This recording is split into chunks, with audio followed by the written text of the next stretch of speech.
नमस्कार दोस्तों, स्वागत है श्रीमद् भगवद गीता के नेक्स्ट एपिसोड में। आगे की कथा देखते हैं हम।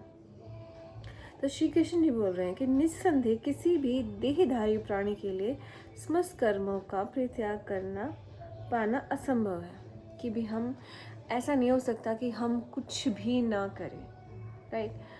कुछ भी अगर हम लेटे भी रहेंगे तो हम मन में कुछ ना कुछ विचार ज़रूर कर रहे हैं, राइट। लेकिन जो कर्म फल का परित्याग करता है वह वास्तव में त्यागी कहलाता है। लेकिन उस जो हम कर्म कर रहे हैं उसका जो फल है उसके बारे में अगर हम सोचना छोड़ देंगे तो इसका मतलब हम कोई कार्य नहीं कर रहे हैं, राइट। जैसे अगर आपको मैं ये बोलूँ कि आप इस पुस्तक को पढ़ लीजिए, आपको 1000 रुपये मिलेंगे। अगर मैं आपको ये बोलूँ कि आप इस पुस्तक को पढ़ना भी है लेकिन आपको कुछ नहीं मिलेगा, राइट। तो जब आप बिना किसी इच्छा के कार्य करते हैं, लेकिन वो कार्य अच्छा होना चाहिए कि पुस्तक पढ़ना एक अच्छा कार्य है। अगर वो पुस्तक अच्छी है तो, राइट। तो उसी तरह से हमें अपना हर कार्य करते रहना है। किस लिए? कि भाई मुझे कुछ नहीं चाहिए इससे। लेकिन ऐसे कार्य नहीं होता है। हमें कुछ कार्य करने के लिए कुछ प्रेरणा चाहिए। तो अब हम कैसे उसको कर सकते हैं? श्री कृष्ण के अकॉर्डिंग हम क्या करें फिर?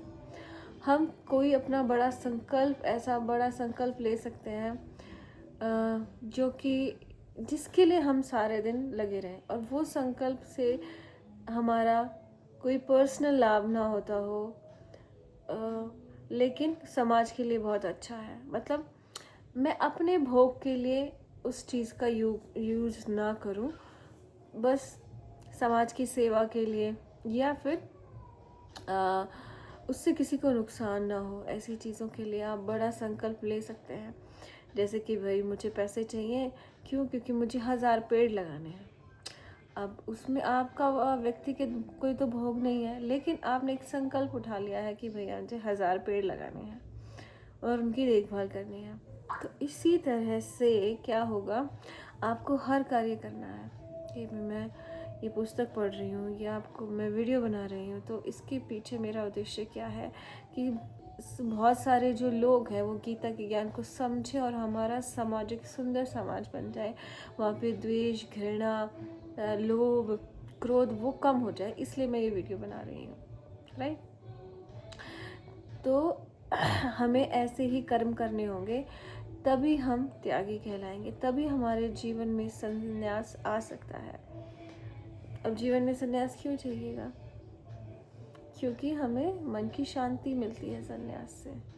जब हम लाभ और उसकी चीज़ें, लाभ और हानि के बारे में सोचना छोड़ देते हैं, या हमारे अंदर से वो भय चला जाता है कि अगर मैंने ऐसा किया तो मुझे इतना लाभ हो जाएगा, वैसा किया तो मुझे इतनी हानि हो जाएगी, हम उस चीज़ को छोड़ देते हैं, निर्भय हो जाते हैं हम, राइट। तो जो ईश्वर से प्रेम करता है वो हमेशा निर्भयता से जीता है, राइट। और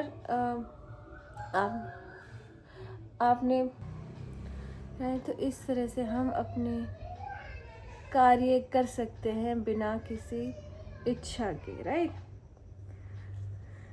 आगे देखते हैं।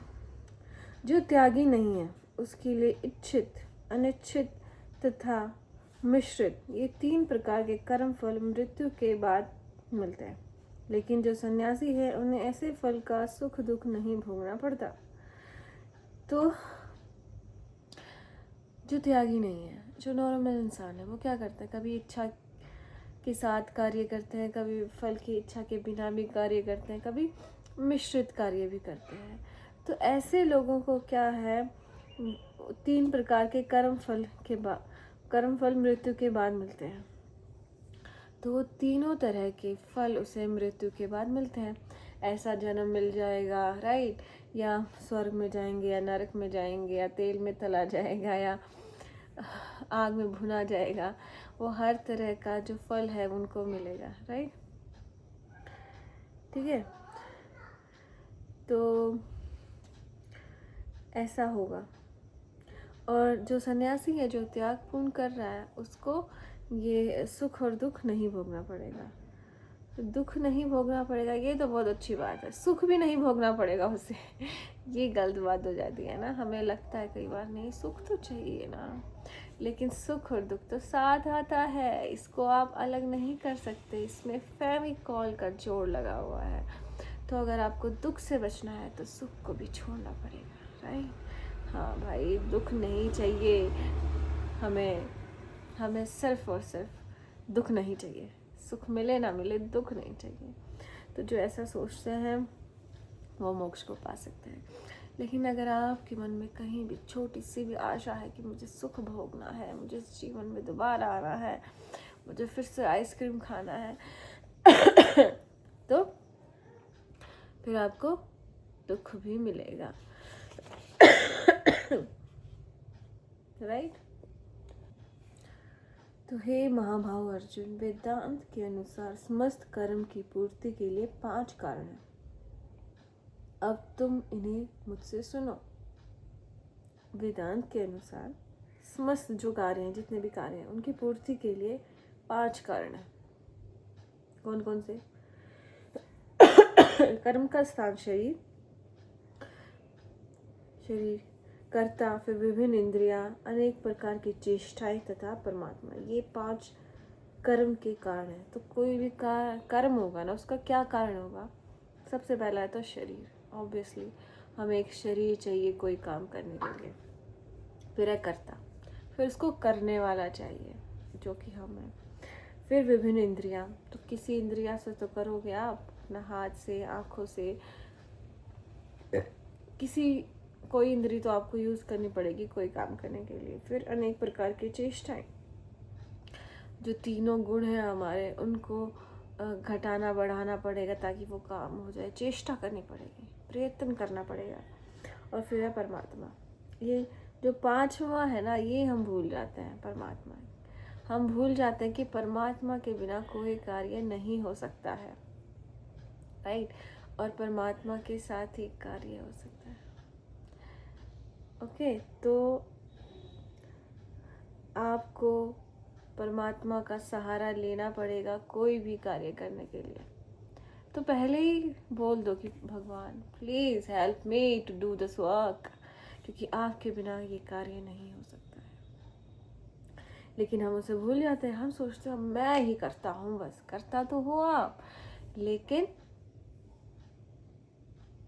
सिर्फ आपके कर्ता होने से कार्य नहीं होता है। आपको ईश्वर की मदद चाहिए होती है उसके लिए। तो इससे क्या होता है ना, हमारे अंदर एक ग्रैटिट्यूड फील होता है। फिर हमारे अंदर घमंड नहीं आता है, जो एक दुख का कारण होता है हमारा, राइट। तो हमेशा, और अब जब हम ये मान लेते हैं कि भाई परमात्मा भी हमारे साथ है, वो भी इस कार्य को कर रहा है, तो हम कोई तुच्छ कार्य करने की चेष्टा नहीं करते हैं। फिर हम सब कुछ अच्छा अच्छा करने की चेष्टा करते हैं, राइट। जैसे आप प्रसाद में कोई झूठी वस्तु या कोई सड़ा हुआ फल या सड़ा हुआ फूल नहीं चढ़ाते हैं ना, तो ऐसा ही हमारा कार्य भी ईश्वर के लिए, उनके लिए प्रसाद है। मतलब उनका लिए चढ़ावा आप बोल सकते हैं, या एक अर्पण कर रहे हैं हम अपना हर कार्य। तो हमें अपना जो हर कार्य जो हम कर रहे हैं वो इतना पवित्र होना चाहिए कि हाँ, हम ये कह सकें कि इसमें परमात्मा का हाथ है, ये कार्य परमात्मा हमसे स्वयं करा रहे हैं। तो हमें ऐसे दिव्य कर्म करने हैं।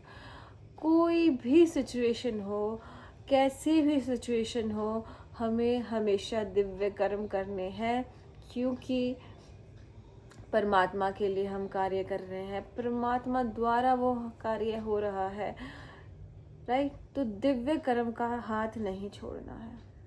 कई बार हमारा मन हमें बोलता है कि अरे नहीं नहीं, चलो बदला ले लेते हैं, मज़ा चखा देते हैं, उन्होंने हमारे साथ ऐसा किया था, हम भी ऐसा ही करेंगे। नहीं, वो परिस्थितियाँ हमें ट्रिगर कर सकती हैं, लेकिन हमें नहीं होना है। हमें हमेशा ये सोचना है कि ये इंसान मेरे मोक्ष के रास्ते में नहीं आ सकता, ये विचार मेरे मोक्ष के रास्ते में नहीं आ सकता है। मुझे मोक्ष पाना ही है, कोई मेरी उस सफलता के बीच में नहीं आ सकते, ना कोई मेरा अपना विचार, ना कोई मनुष्य, ना कोई मेरी ऐसी आदत या मेरा ऐसा कोई संस्कार जो मुझे मोक्ष से दूर लेके जाएगा। तो उसका एक सिंपल सा आधार है कि आपको हर कार्य दिव्य कर्म की तरह करना है, राइट।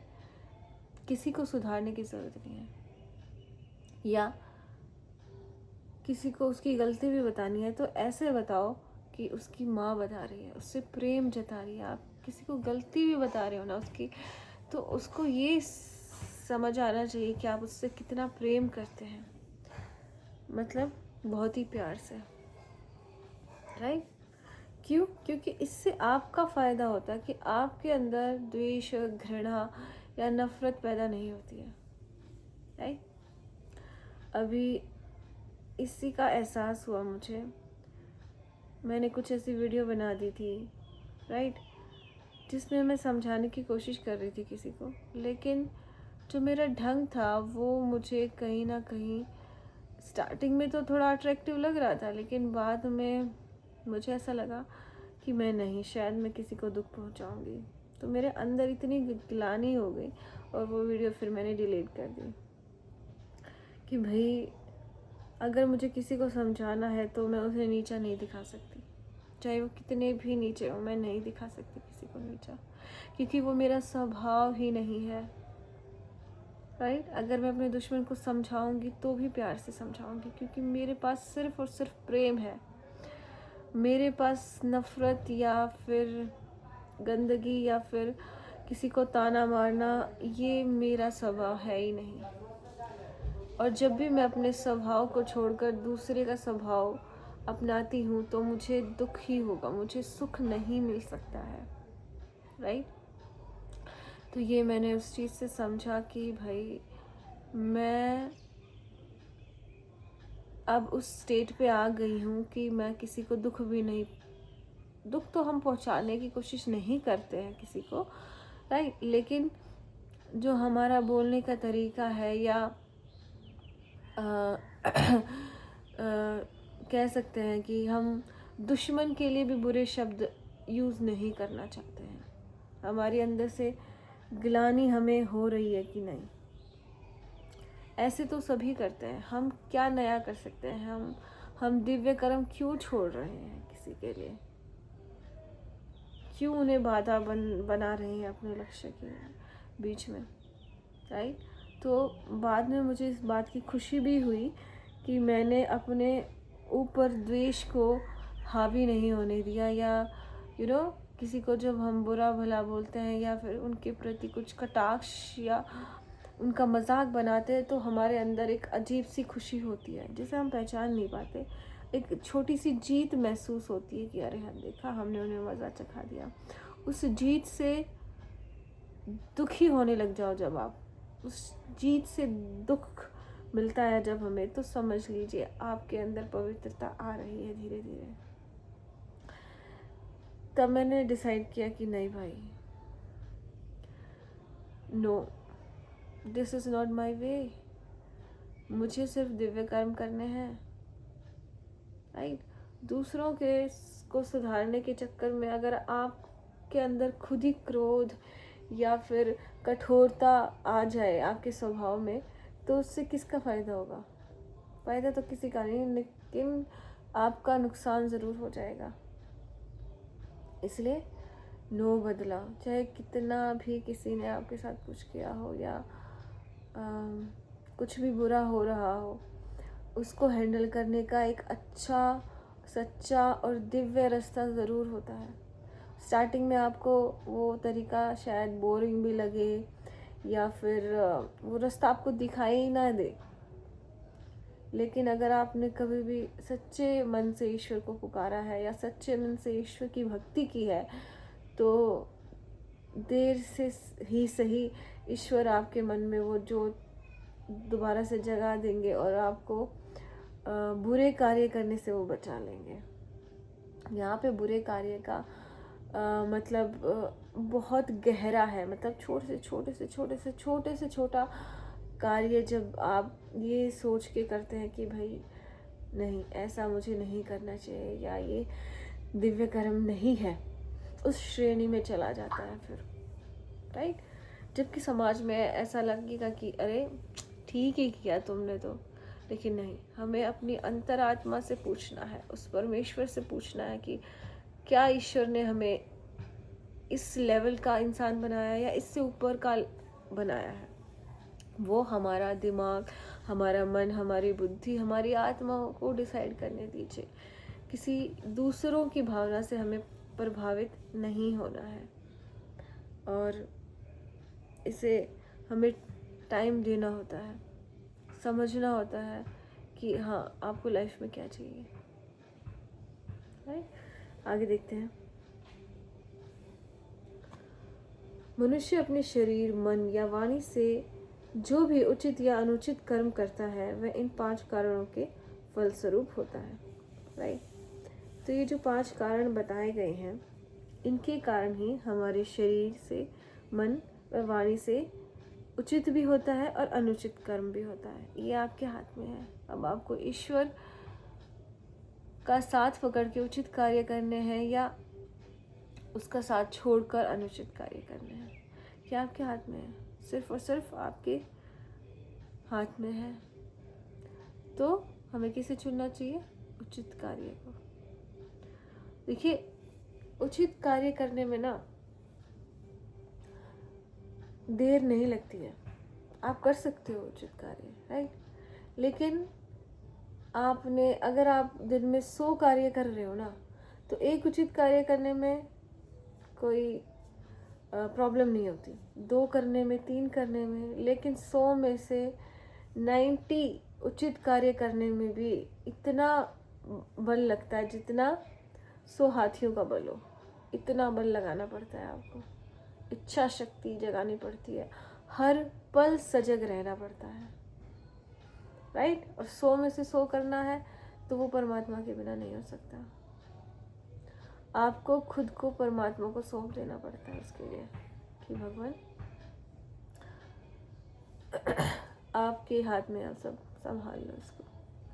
और फिर हर कार्य से पहले ईश्वर आपके मन में एक घंटी बजाते हैं कि देखिए ये कार्य है, ये सिचुएशन है, आप तुम इसे कैसे हैंडल करोगे, एक नॉर्मल इंसान की तरह या एक योगी की तरह या एक परमात्मा के भक्त की तरह इस सिचुएशन को कैसे हैंडल करोगे तुम, अब तुम्हारे ऊपर है।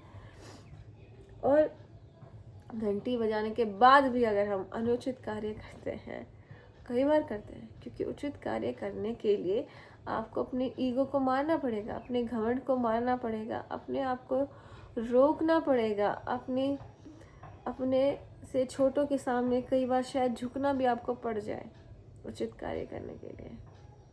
लेकिन हम ऐसा नहीं करते हैं, ईगो ही वश में नहीं आती है हमारी, या कई बार हमें उतना साहस ही नहीं होता है कि हम उस उचित कार्य को कर सकें।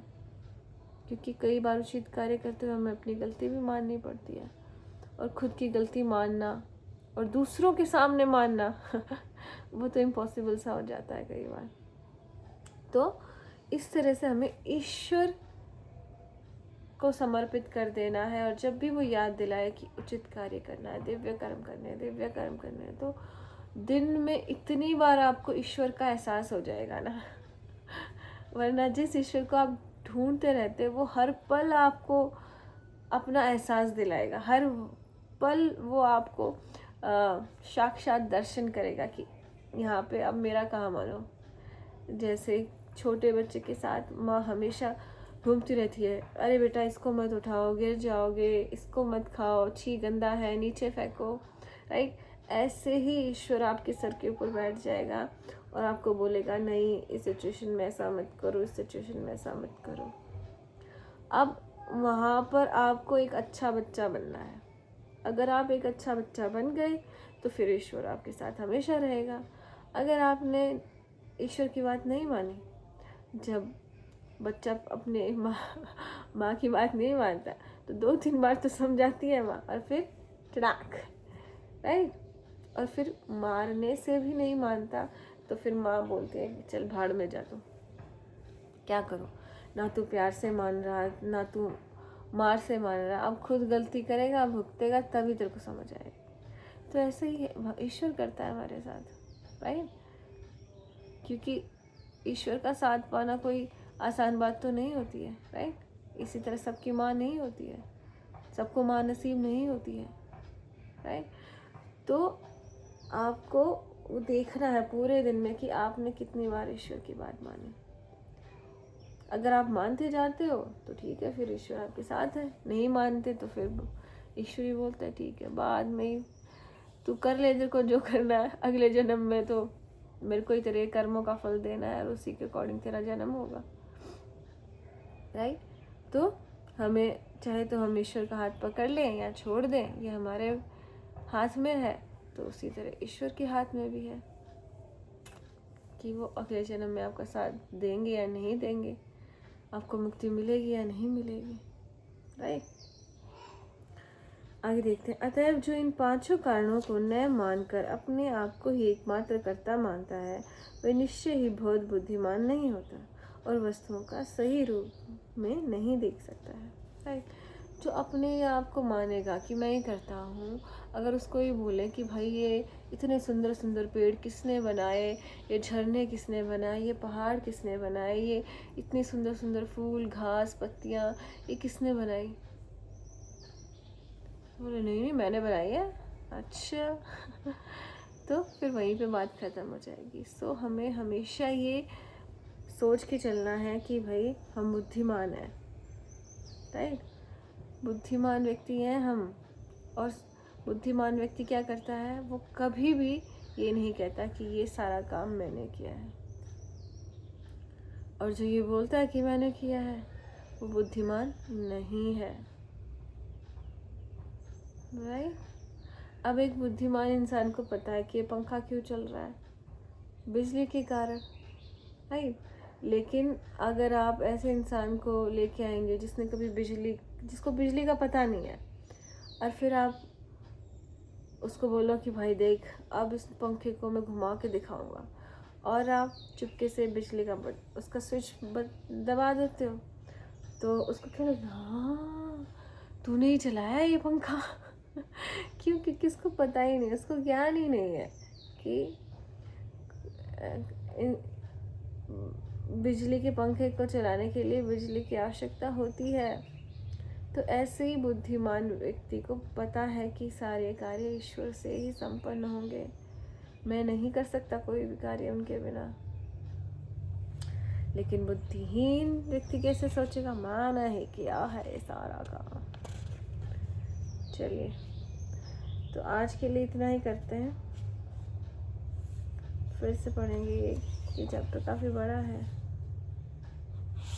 संन्यास इतना आसान नहीं है रे बाबा। चलिए कोई नहीं, आगे देखते हैं। तो आज के लिए इतना ही, बहुत बहुत धन्यवाद।